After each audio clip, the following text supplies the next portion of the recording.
我天生嗜睡，皇帝在宫内为我建造摘星阁，不许任何人靠近，阁内的宫人也不许发出声音。直到我听到耳边传来嘈杂的声音。郡主，真的不能进啊！陛下吩咐过，谁都不能惊醒神女，会有大祸事的。装神弄鬼，这世界上根本就没有神，你们就是不懂科学，不劳动的人就不配享受荣华富贵。我当看看什么神女在这骗人。今天送饭的人这么吵吗？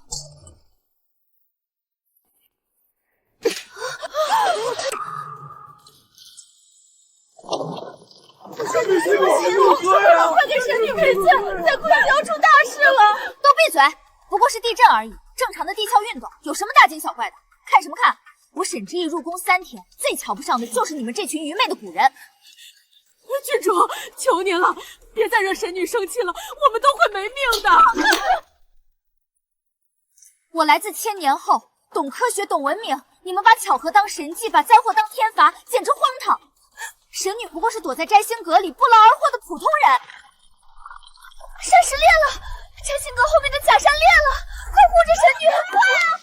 不可能，怎么会这么巧？你打我，你还凶我，我打你怎么了？外头有多少人吃不饱饭，你凭什么躺在这里享福？打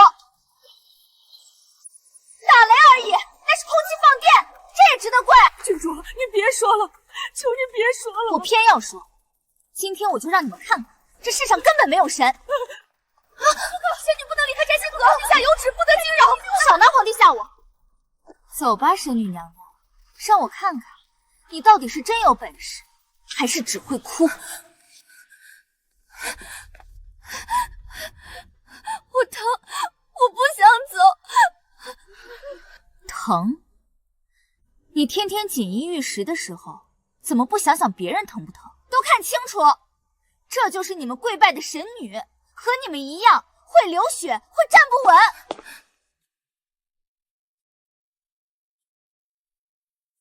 你不是神女吗？你保佑她什么了？让她病死？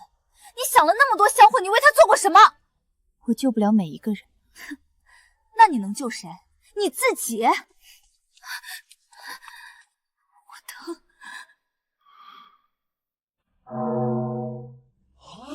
这是神女！安乐郡主这是做什么？都看看，所谓神女，不过也是个会哭会疼的普通女人。郡主，神女岂容你折辱？折辱？我这是揭露真相，你们就是被皇权和神力绑久了，脑子都不会转了。谁规定住高楼受供奉的人就一定高贵？谁规定他不能被质疑？说白了，他不过是皇帝用来稳固人心的一块牌坊，而我最讨厌这种骗人的把戏。谁敢拦？这是我做的火器，威力比你们的刀剑强100倍。待会儿进了大殿，你只要承认自己是假的，我可以考虑放你一马。我没有骗人，所有神棍被揭穿前都是这么说的。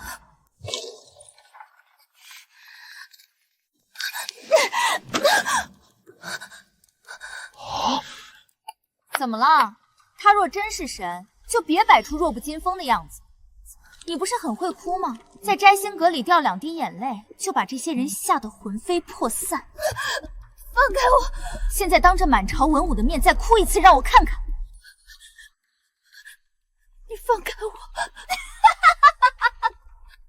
放开你！你想了那么多年特权，总该付出点代价吧？你们不是说他哭遍山崩地裂吗？好啊，我今天就站在这儿，看他到底能不能显灵。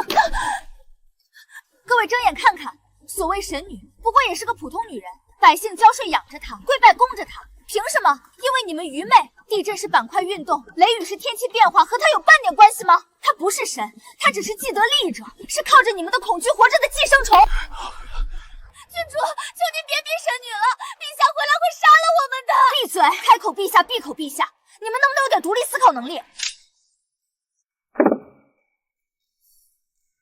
来，说吧，你到底是怎么骗人的？我问你话呢。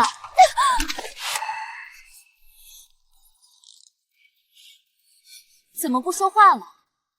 在摘星阁的时候不是挺有本事吗？我不过打了你一巴掌，你就哭得山摇地动，怎么现在不行了？原来所谓神女也会怕人。诸位都看见了吧，她根本不是什么神女，一个躲在高阁里什么都不用做的废物。郡主慎言，神女护佑大周多年，忽悠多年，证据呢？你们谁亲眼见过她呼风唤雨？不过是几次巧合，被编成神话糊弄百姓。我告诉你们，世界上没有神，所谓神迹都是可以解释的自然现象。今天我就是要让大家看清楚，你会流血，会发抖，会害怕，你不是神，你只是一个被养废了的女人。站直了，让所有人看看，神女不过如此。今日之后，这世上再无神女。陛下回宫。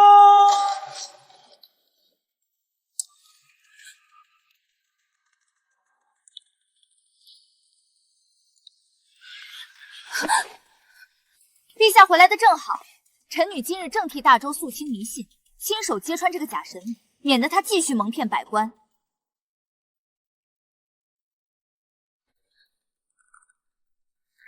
文月，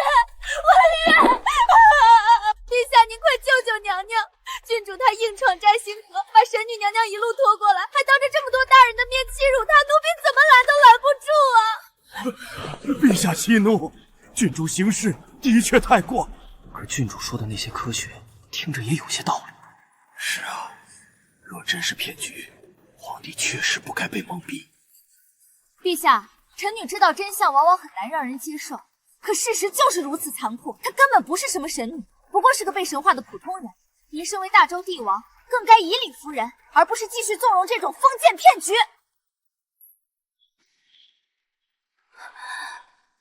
说完了。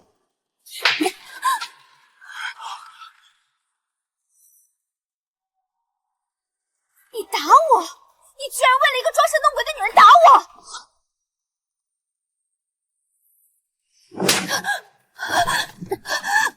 装神弄鬼，朕捧在手心里，连一句重话都舍不得说的人，你也敢碰？谁给你的胆子？我有什么不敢？我来自千年之后，我懂科学，我比你们谁都知道，这世界上根本没有神女。她能骗得过这群人，骗得过你，却骗不过我。来人，安乐郡主沈之意，擅闯摘星阁，惊扰神女，拖拽折辱，当殿狂悖。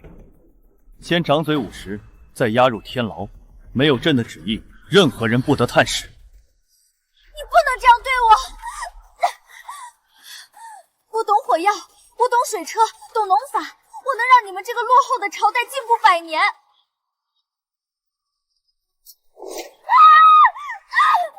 你为了一个只会哭的人关我，你会后悔的。大周离了我的基数，根本赢不了北狄。今年的水患没人能治，你们离不开我。陛下，安乐郡主虽有大错，行事张狂，可他先前献上的连弩图与蓄水法确实精妙绝伦，有大可取之处。若能得全图，我大周军力将不可同日而语，请陛下三思啊！陛下，您口口声声为了天下，如今却要杀一个能救天下的人吗？您不能因私废公。一个皇帝如果被私人感情左右，为了一个人就放弃强国之策，您如何服众？如何对得起大周的黎民百姓？况且她本就不配站在这里，一个只会依附皇权的女人，她根本……堵上她的嘴！文月，阿月，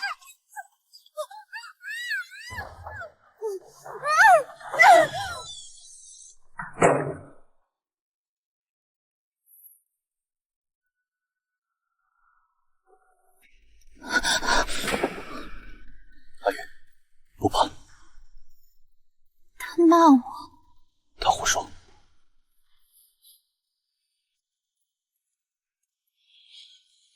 阿月，朕在，没人敢再欺负你。沈郡主方才那些话，真的只是巧合吗？不好说。若是巧合，这神女的位子，怕是真如郡主所言。陛下，他们是不是都不信我？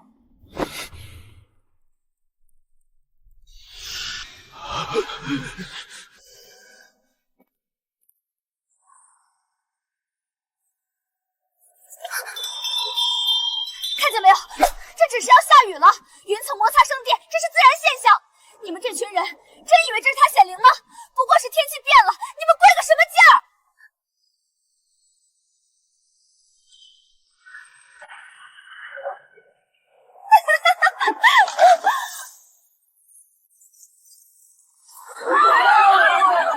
地动了，是真的地动了！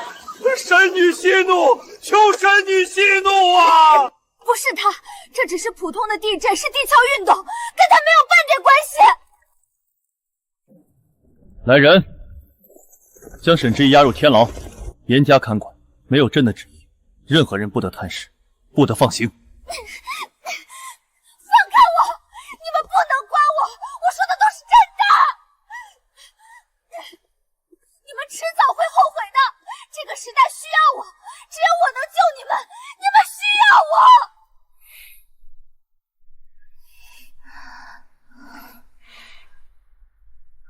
阿月，不看了，朕带你回去。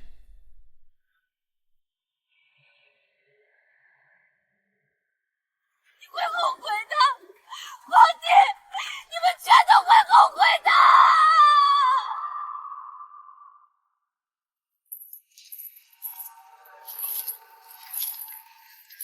郡主，您这又是何苦？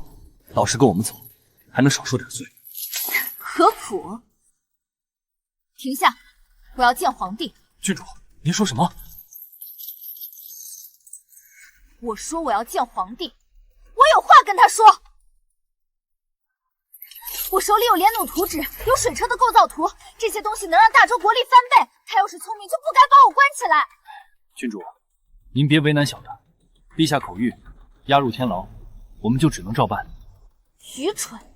等你们把折子递上去，黄花菜都凉了。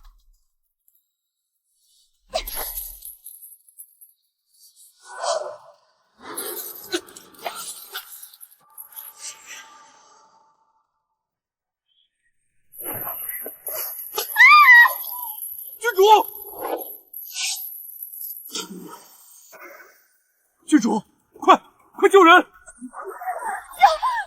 命！陛下，宫湖那边安乐郡主挣扎时坠入湖中，被捞回来时已经没气了。知道了，把尸身交给他的侍从，让他们葬了吧。押送的2个禁军办事不力，每人杖30，罚俸3月。臣遵旨。陛下，谁死了？没人死，刚才外面风急吹倒了架子，你听错了。喝了药嗓子发苦，含颗糖压一压。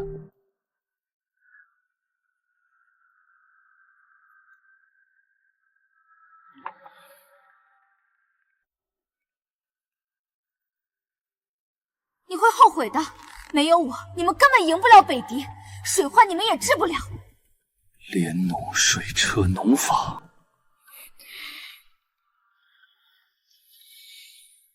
朕是大周的皇帝，可朕更是阿月的皇帝。阿月，别胡思乱想了，睡吧。陛下撒谎了，他那样的眼神我从未见过。那个死的人对他和大周一定很重要。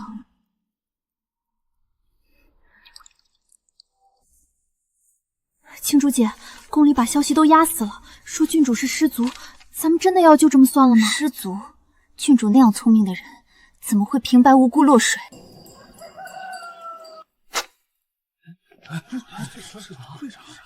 安乐郡主沈之意已在昨夜被皇帝秘密害死。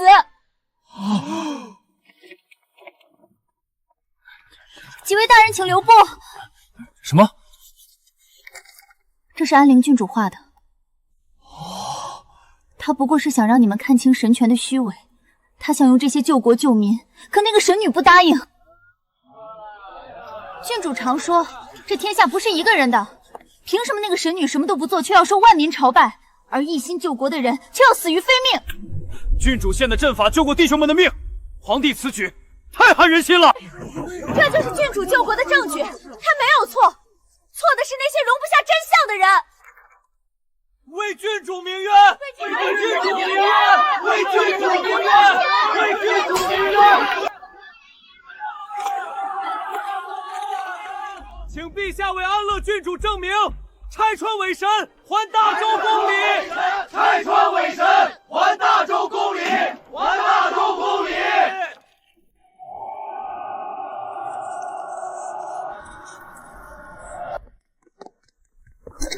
陛下，宫门口已经跪了300多人了，领头的是沈之意的丫鬟。那些人里有国子监的学子，还有工部的官吏，甚至还有军中的人。他们手里举着郡主留下的图纸，闹得很大。陛下，要不要立刻驱散？陛下，安乐郡主虽行事狂愎，有辱神灵，可他留下的这些图纸，臣已召集工部大将连夜查验过了。那连弩的构造极其精妙，不仅射程远，威力更是比我大周现有的弩机强出数倍。还有那水车若能普及，无数高处良田都能饮水灌灌，万民可免饥荒之苦。臣斗胆，请陛下过目。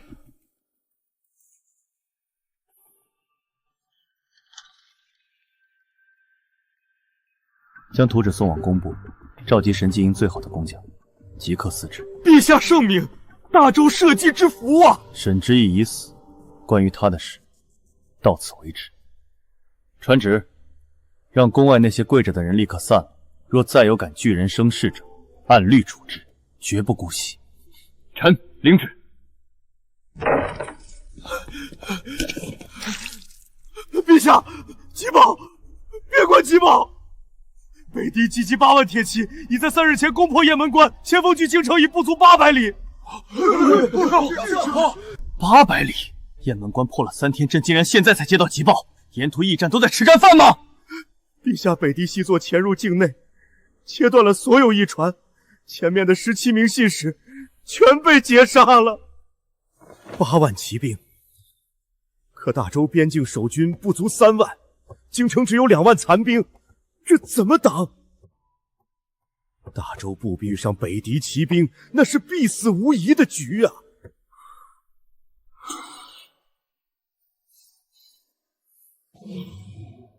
传朕旨意，追封安乐郡主沈之意为安国夫人，灵位入太尉，享万世香火，丧仪赐以侯爵之礼。陛下仁慈，这必能平息民愤。还没完，告诉宫外跪着那些人，凡通晓格物之人，着工部即刻录用，让他们全部参与连弩与水车的饲制，抗击北狄。若有违旨生事者，斩！臣即刻传旨。奉天承运皇帝诏曰：追封安乐郡主沈之意为安国夫人，赐葬以侯礼，钦此。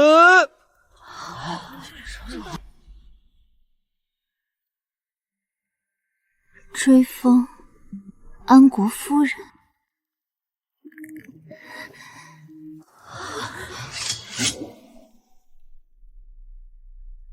郡主还不快领旨谢恩！郡主，不要追封！你说什么？我说，郡主不要追封。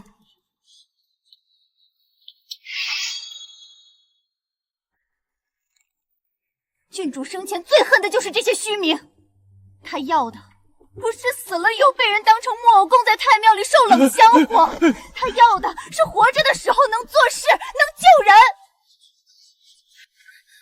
现在她死了，你们给个名头，不过是想堵住天下人的嘴，让大家不再议论神女，不再议论这桩冤案。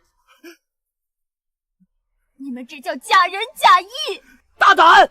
你敢辱击皇室，这是死罪！我说的是实话。皇帝若真觉得郡主是对的，就该让他活着的时候站出来说话。现在他凉透了，追封能让他活过来吗？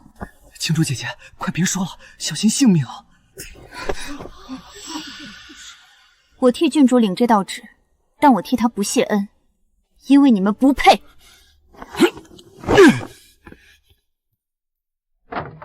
陛下，陛下，青竹他说替郡主领旨，但不谢恩，还说陛下不配。他说的对，朕确实不配。可朕是大周的皇帝，朕不能死，大周不能亡。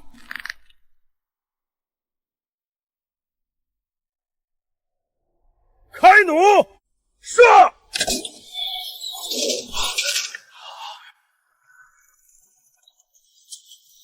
我的天爷，这莫不是神仙的法器？那轮子转一圈，顶咱们挑几十担水，这以后地里还愁没水浇吗？听工部的大人说，这叫水车，是那个郡主画的图。就是那个闯进摘星阁扇了神女一巴掌的安乐郡主。小声点，没听说吗？陛下已经追捧她为安国夫人了。这图只是救命的东西。边关捷报，赵铁一将军率部迎敌，用300架连弩射伏，一战全歼北敌先锋3000骑，敌军溃退50里。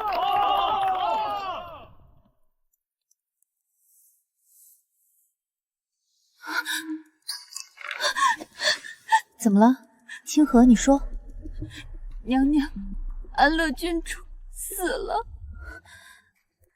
说是押解途中不慎跌入宫湖，落水淹死的。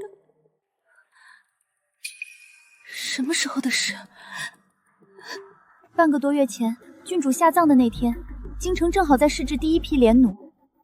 半个多月了，为什么到现在才告诉我？陛下严令封锁消息，说是怕冲撞了娘娘，怕娘娘听了伤心，所以摘星阁上下谁都不敢提一个字。伤心？他打过我，骂我是寄生虫，还把我的尊严踩在脚底下羞辱。我以为听到他死，我会高兴。他走的时候留下什么东西了吗？这是奴婢托老乡从宫外偷偷弄来的，是沈郡主生前写的手札。娘娘，您千万别看，里头写的全是大逆不道的话，万一被陛下发现……给我。神女的存在，本质上是一种制度性的懒惰。神女不过是这个体系里最显眼的一枚棋子，她没有错，错的是把她捧上神坛的人。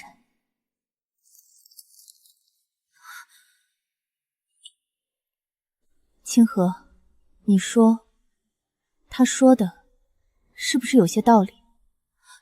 娘娘，您别听他胡说，那郡主就是疯了，他这是妖言惑众。您是大周的保护神啊！保护神？他画的水车活了那么多干涸的土地，他画的连弩打退了杀人的北狄铁骑，这些实实在在的活命东西都是他做的。可我呢？我做了什么？我活了这么多年，到底为百姓做过什么？娘娘，您怎么能这么想？您是神女啊！这大周的风调雨顺全靠您，您一哭天就塌，一怒地就裂，谁敢不敬您？可那有什么用？除了让人怕我，让人因为恐惧而跪我，我这个神女还有什么用？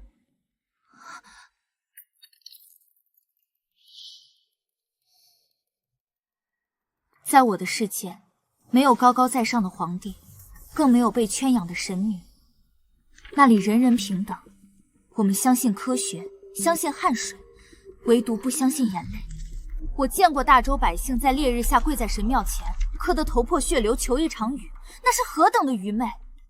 而你温月，你躺在这摘星阁里锦衣玉食，接受万民供奉，不过是靠着别人的恐惧在吸血。他说的对，我什么都不做，是个寄生虫。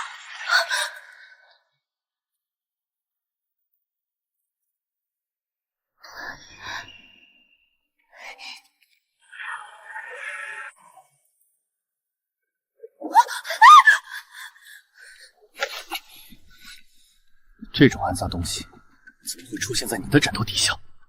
谁给他的？朕问你们，谁给他的？陛下恕罪，陛下恕罪，是奴婢看娘娘闷得慌，从宫外弄来的，奴婢该死。从宫外这种妖言惑众的疯话来蛊惑神女，你确实该死。拖出去，杖30，打不死暴死，就扔进暴室。娘娘救我，陛下开恩啊！你不过是这个体系里最显眼的一枚棋子，你是靠着别人的恐惧在吸血。不要，不准带走他！阿月，他这是在害你，这种东西看多了会损了你的神性。是我让他找的，是我自己想看，你要打就打我，别碰他。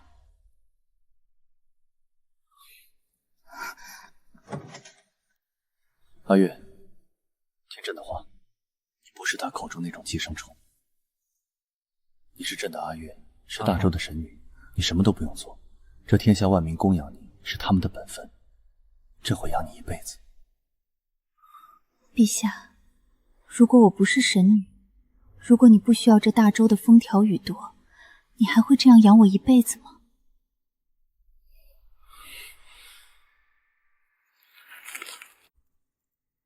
陛下有旨，安乐郡主首札乃妖言惑众之物，即日起销毁所有抄本，凡私传议论者，严惩不贷。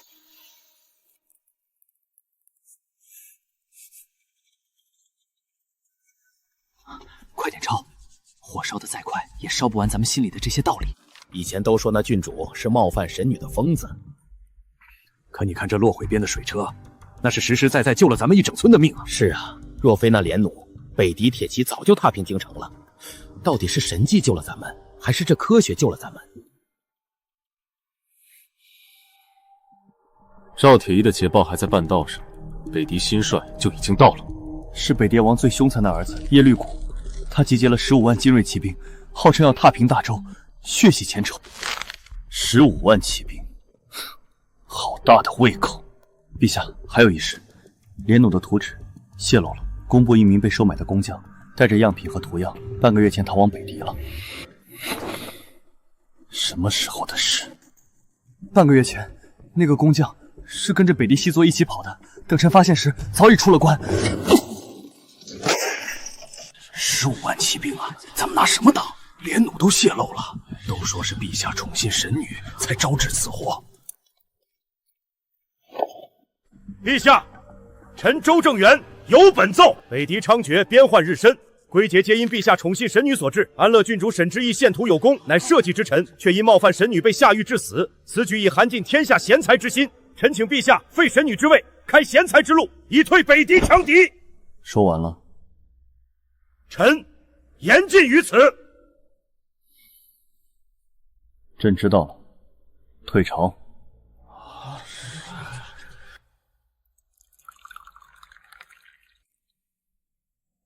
陛下，您最近来的少了，每次坐下没一会儿就走，是不是出大事了？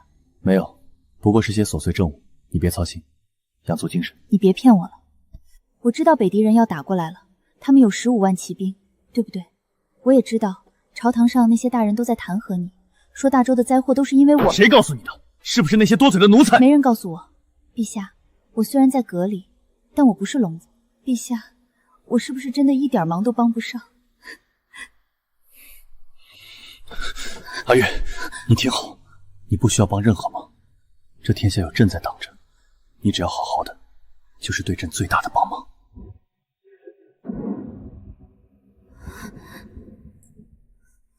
温月，你看看这天下，战火、灾荒、死亡，这全是因为你。我能造连弩，能修水橇，我能救人，而你呢？你只会靠着别人的恐惧活命，你只会让天塌地陷，你这个寄生虫！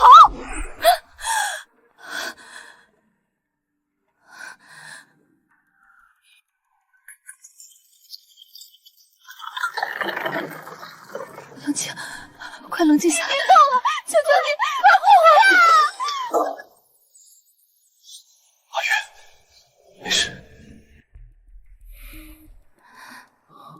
不怕，朕就在这儿，不怕。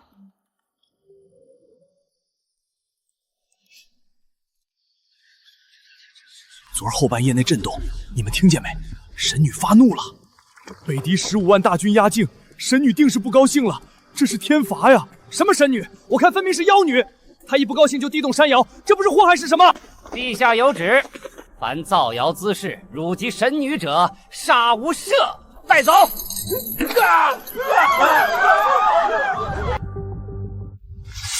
你疯了！这可是御书房，你穿成这样是想咒谁呢？赶紧走！民女青竹求见陛下，事关大周兴亡，还请公公通传。你这就是存心找死！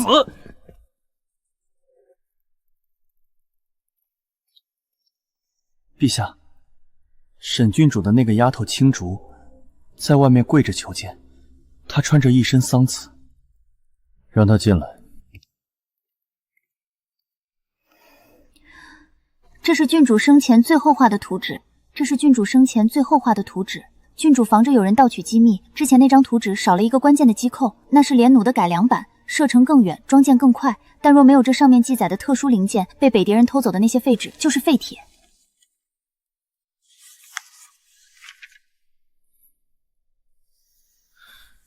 你想要什么？赏赐、封号，还是给沈之一讨一个更显赫的名分？民女不要那些虚无之物，只求陛下准许民女在国子监开讲坛，讲授郡主的学问。民女要让大周更多的人知道，这世上除了神鬼，还有科学。疯了！你这是在质疑神女，在质疑天命！你知道你在说什么吗？民女知道，郡主救了大周，却死得不明不白。民女要替他把火种传下去，而不是让大周百姓永远活在恐惧和迷信中。好，朕准了。朕答应你，不是因为朕认同你的话，是因为朕需要那架能杀敌的连弩。大周15万百姓的性命比朕的脸面重要。民女替郡主谢陛下。郡主生前曾亲笔记录，这世上根本没有神。放肆！这种亵渎神灵的话你也敢说？所谓神女，不过是一个被权力和恐惧供养出来的普通人。你们口中的神迹，都是能用格物之学解释的自然力理。可若是没有神，边关的连弩与落水的奇迹又怎么解释？是啊，郡主若非神助，怎能画出那等图样？郡主画的水车转了半个月，救活了京郊千万亩干涸的房田。郡主的连弩在赵将军手中射穿了北狄骑兵的甲胄，这些都是郡主熬红了眼，一笔一画在灯下画出来的。可郡主如今却死在冰冷的湖水里，而那个住在摘星阁里除了睡觉什么都不做的人，凭什么还活着？凭什么还要受万民朝拜？这天下公平吗？郡主救万民，却落得尸骨沉湖的下场。郡主救万民，却落得个尸骨沉湖。神女确实除了哭，什么都没给过咱们。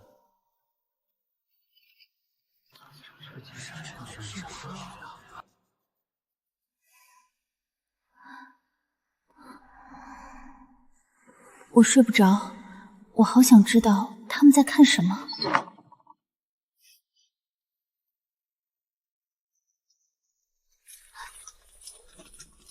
他只会躲在皇帝造的高楼里享清福。你们拜的不是神，是你们内心的懦弱。郡主生前说过，所谓神女的能力根本不是什么上天赐予的神迹，那是被你们所有人的信仰，还有那刻进骨子里的恐惧，硬生生造出来的虚像。如果这是真的，那他算什么神？他不过是个被这个时代选中，也被这个时代绑架的可怜人。可可怜归可怜，他不该心安理得地享受万民供奉，因为他从始至终什么都没做过。他只是会哭，哭一哭就能让你们这群蠢货跪在他面前，这算哪门子的道理？他说的对，我真的什么都没做过。谁在那里鬼鬼祟祟的？神女娘娘，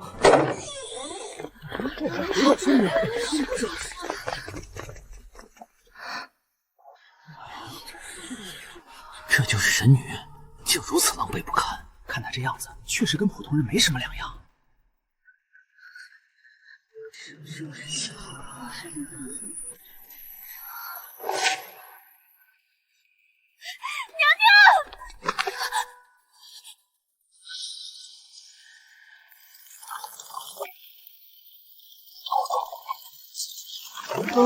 神女发怒了！天罚，这是天罚呀！都是因为你，是你害得神女震怒。娘娘，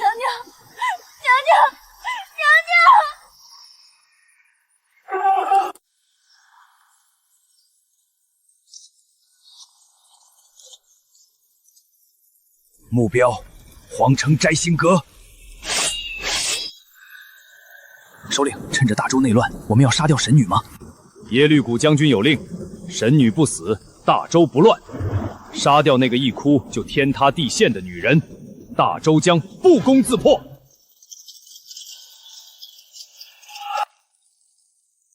走水了！走水了！别关火了，先御敌！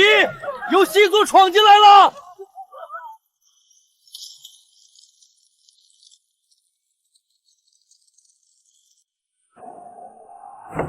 阿月在哪里？给朕滚开！陛下，娘娘在里面。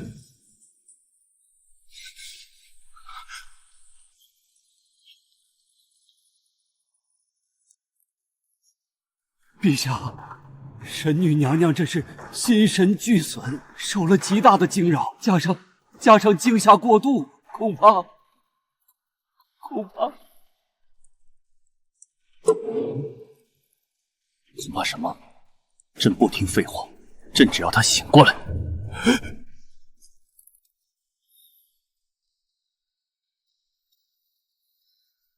阿月，醒醒，朕就在这守着你。朕不允许你有事，你听见没有？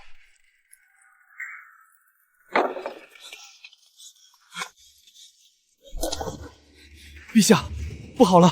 北狄细作在东南角放了火，正死命往太医院这边杀过来。臣已派人死守，可他们太疯了，拼着命也要往里冲。陛下，此处不安全了。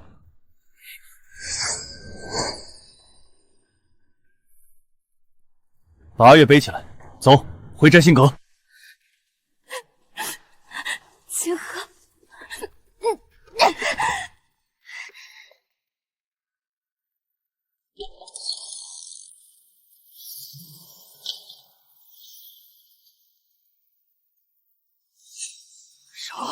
杀了神女和皇帝！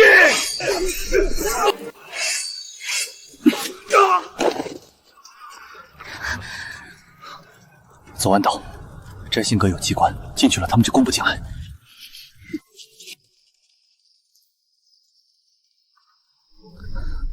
陛下，娘娘在说话。东南角枯井有人。什么？阿月你在说什么？东南角枯井藏着他们的头领。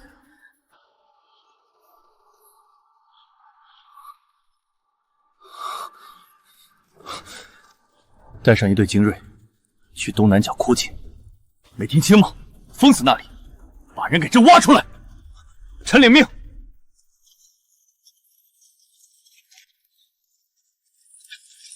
陛下，果然不出所料，这贼首就藏身在那口枯井下的暗格里。这是从他身上搜出的北狄统帅耶律谷的亲笔信。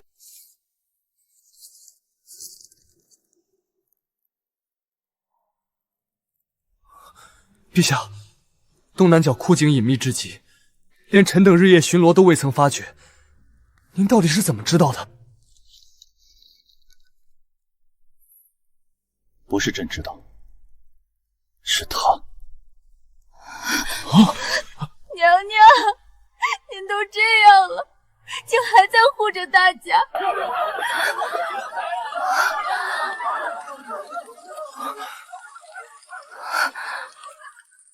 他不该心安理得地享受万民供奉，因为他从始至终什么都没做过。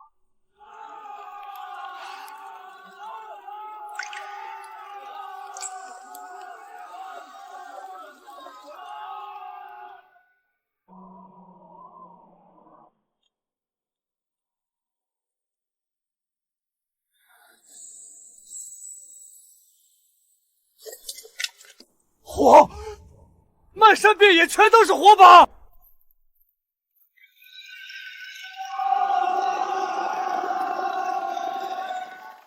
大周的缩头乌鸦们听着，城破之日，男女老幼一个不留！将军，咱们只有2万人，连弩的剑齿在上次细作暴乱时耗损太快，工部那边把底儿都掏空了，也才补了不到3万支。回皇城去，告诉陛下，臣尽力。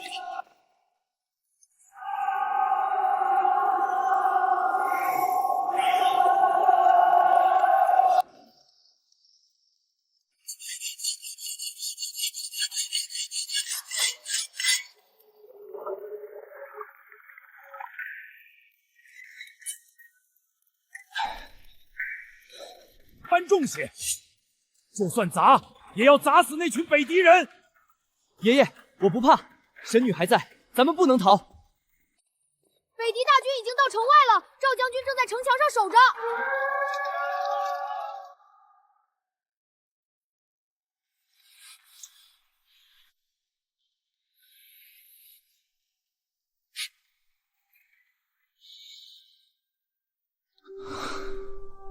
传朕旨意，请陛下示下。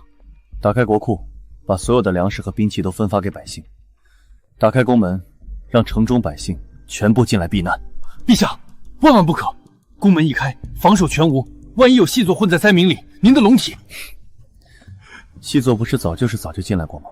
朕这条命，没有这城中10几万百姓的命重要。去办。臣领旨。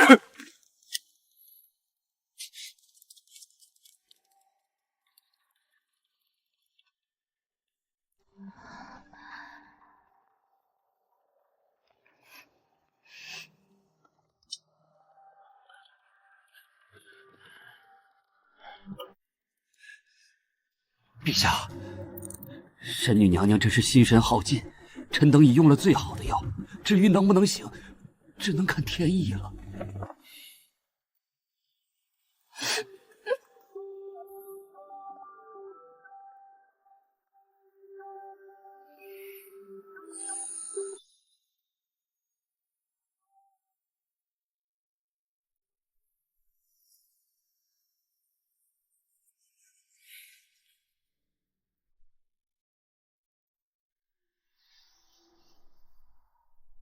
阿月，外面天快亮了，你先睡吧。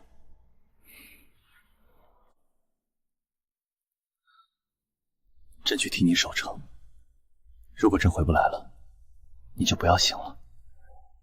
这世上没有朕，你会很难过的。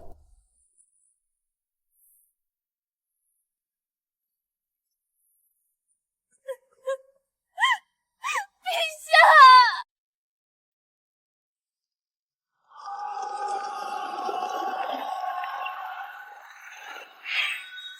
连弩手准备，开击！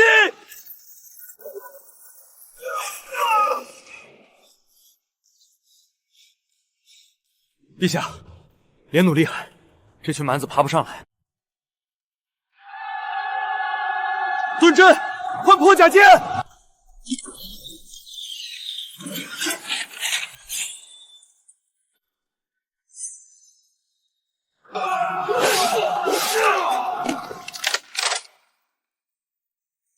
空了，连弩废了！兄弟们，拔刀！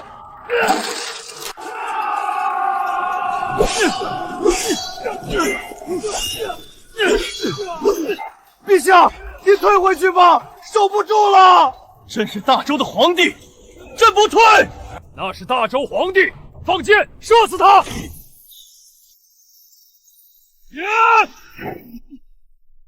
陛下。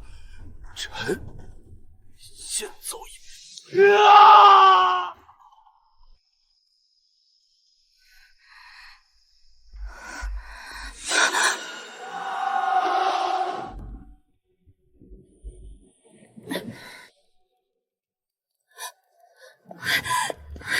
娘娘，你醒了。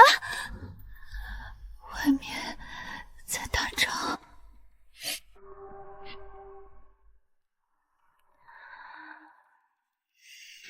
娘娘，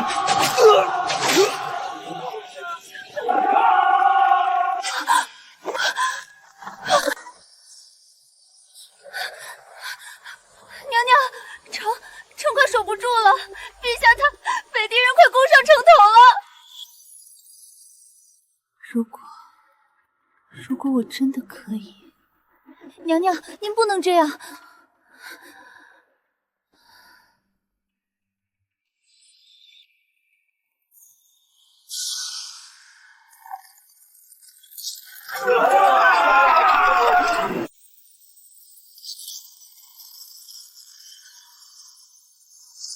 趴下！所有人趴下！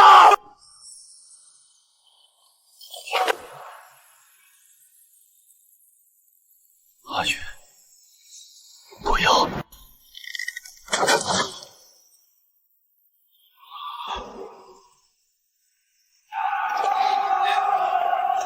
弩了！救人先救人！撤退！快撤退！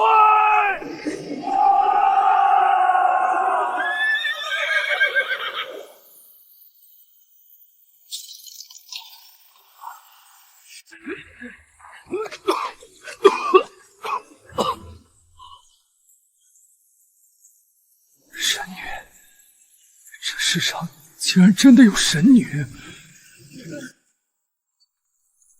神女显灵了，是神女救了咱们啊！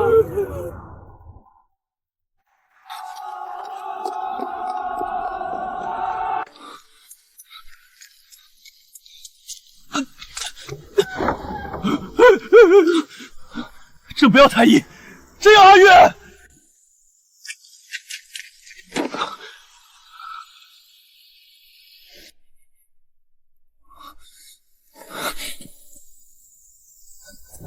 阿月！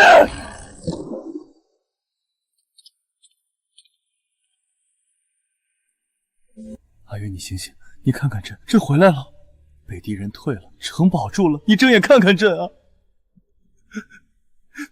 你说过，你以后都不哭了，你骗人，你骗了朕，你明明答应过要等朕回来的。多亏了神女显灵，我们才能活着呀！是啊，没有神女，我们大周可能就要亡国了。他怎么样了？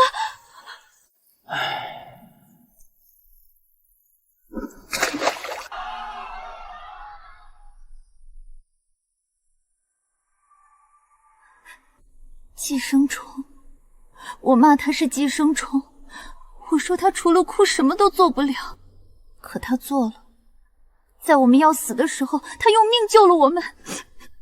郡主，你看到了吗？你说这世上没有神，可他做了神才能做的事，我们是不是真的错了？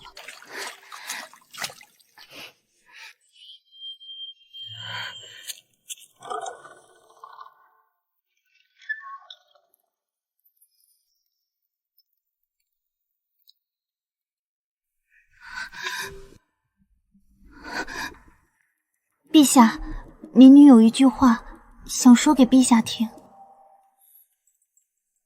说。郡主生前说过一句话，民女以前总觉得是大逆不道，可直到刚才，民女懂了。郡主说，神女没有错，错的是把她捧上神坛的人。神女不是神，可她也不是骗子，她只是一个被你们所有人逼着去做神的可怜人。这么多年，谁问过他想不想、愿不愿意？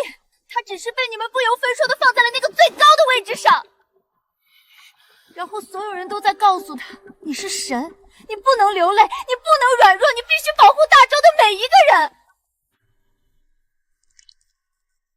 可他也是人啊，他也会累，也会疼，也会在半夜里因为害怕而发抖，他根本不想做神了。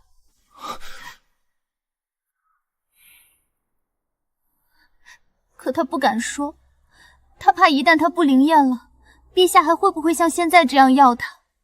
百姓还会不会敬他？陛下，民女求您一件事，如果神女醒了，不要再把她关在摘星阁了，让她看看外面的世界，让她做个人吧。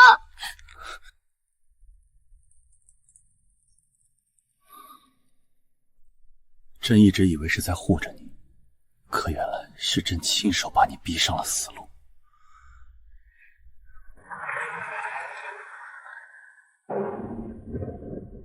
朕答应你。民女替郡主谢陛下。奉天承运，皇帝诏曰：大周经此一役，深觉格物之学足以强国。自即日起，于各州府设立格物院。那神之运的奇迹，竟然要在大周遍地开花了。凡通晓水车、连弩、农法之才，不论出身，皆可入关应试。其二，神女温月舍命护国，其德威和，尊奉为大周国灵。全国各州可立祠祭祀，但诏令废黜跪拜之礼。任何人不由以神女名义聚敛钱财、愚弄百姓，违者立斩。连跪拜都免了，陛下这是要把神女彻底从神坛上接回人间啊！其三，废黜神女禁足令。自即日起，神女温月可自由出入皇宫内外、内廷各司、京城各门，不得阻拦。钦此。设立格物院，尊神国灵，废跪拜，废禁足令。那是神女啊，怎么能不让跪了？万一神女不高兴，地龙翻身怎么办？你看看那城头上架着的连弩，再看看落回边转着的水车，那些东西可都是郡主留下的。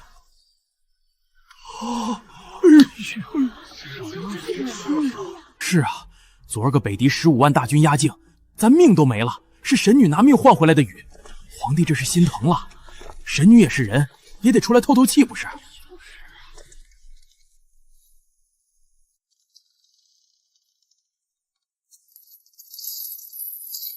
守了这么多年，这门终于是开了，这天是真的变了。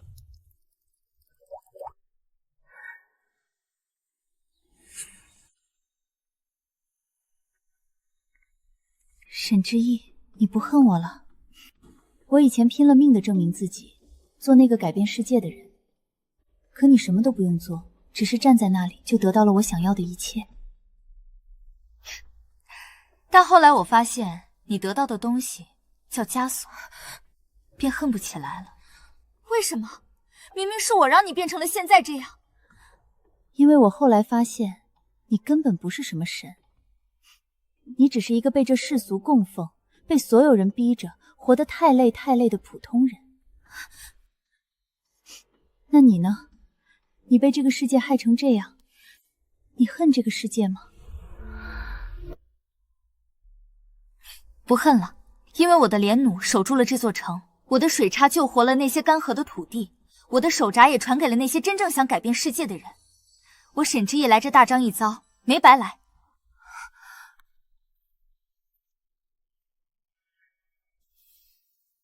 回去吧，温月。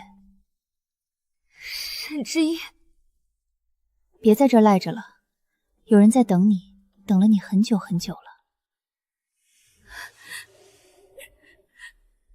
我不想回去，沈之意，我真的好累。做神女要被所有人盯着，不准哭，不准错。做普通人我又不知道该怎么活。我知道，这副担子你扛得太久了。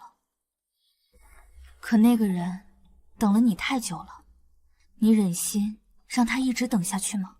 沈之意，我是不是很没用？我没有你的才干，没有你的胆识，除了哭我什么都做不好。不是，温月，你是我在这个腐朽时代见过最有用的人。因为你让一个只会权衡利弊、冷酷无情的皇帝学会了什么叫做爱，这比连弩和水车难上10000倍。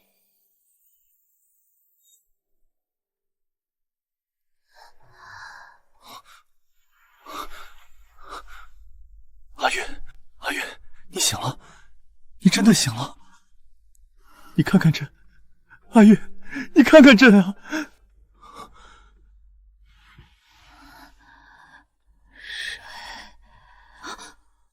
娘娘，陛下，你累了。朕不累。阿月，你终于肯醒了。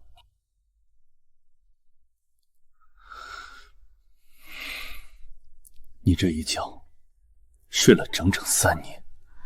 3年？我竟然睡了3年！娘娘，您是不知道，这3年来，陛下每天下了早朝就直奔摘星阁，谁劝也不走。陛下每天都要亲自给您读书，陪您说话，甚至连帮您擦洗身子的活儿都不假手于人。太医们在1年后就纷纷跪在御书房请罪，说您心神燃尽，这辈子都醒不来了。可陛下发了疯似的把那些药方全砸了。他说您一定会醒，他说他能等1辈子。陛下，对不起，让你等了这么久。不要说对不起，你醒了就好。阿月，你醒了就好。回去吧，温月，好好活着，做你自己，别再哭了。沈之意，我听到了，我会做回温月，因为我知道，从今以后我不需要再哭了。青竹先生来了，快坐。娘娘，这是郡主手执整理后第一批刊印出来的成品。陛下准许了，他终究就是做到了。不仅如此，如今京城里的百姓不再只谈论天象神迹，更多的是在研究书里的水车和连弩。知识属于每一个人。他要是知道自己的书真的被当成教材，被天下人研读，一定在那边高兴坏了。他会的，他一定会很高兴的。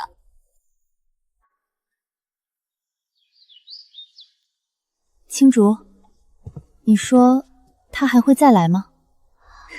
我是说像他这样的人，在那1000年之后的未来，是不是还会有很多？会的，一定会的，因为郡主把种子种下了。只要知识还在往下传，只要思想还没断，只要这世上还有人记得他，他就一直在。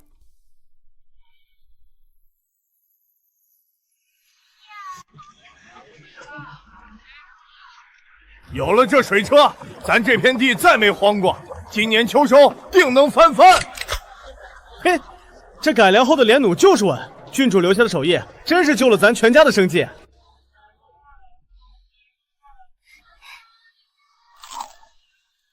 好酸。酸吗？朕倒觉得还好。你给我买的，我自己吃完。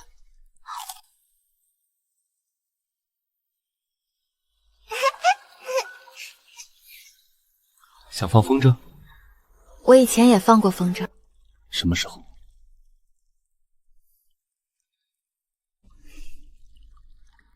还没进宫的时候。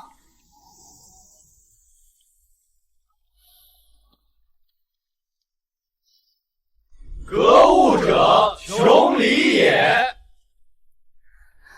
郡主在初论中言明，雷电非神怒，乃阴阳相激；地动非天谴，乃山川之变。陛下，你看，他们不用再跪着求雨，也不用再怕我这个神女什么时候会降下灾祸了。朕看见了，他们都在学着做自己，而你，也终于只是温月了。听了这么久，想进去坐下听听吗？我听不懂，那些格物之理太深奥了，我一听就想打瞌睡。那既然不听讲学了，你想做什么？我想回去睡觉。格物穷理，造福万民，知识属于每一个人。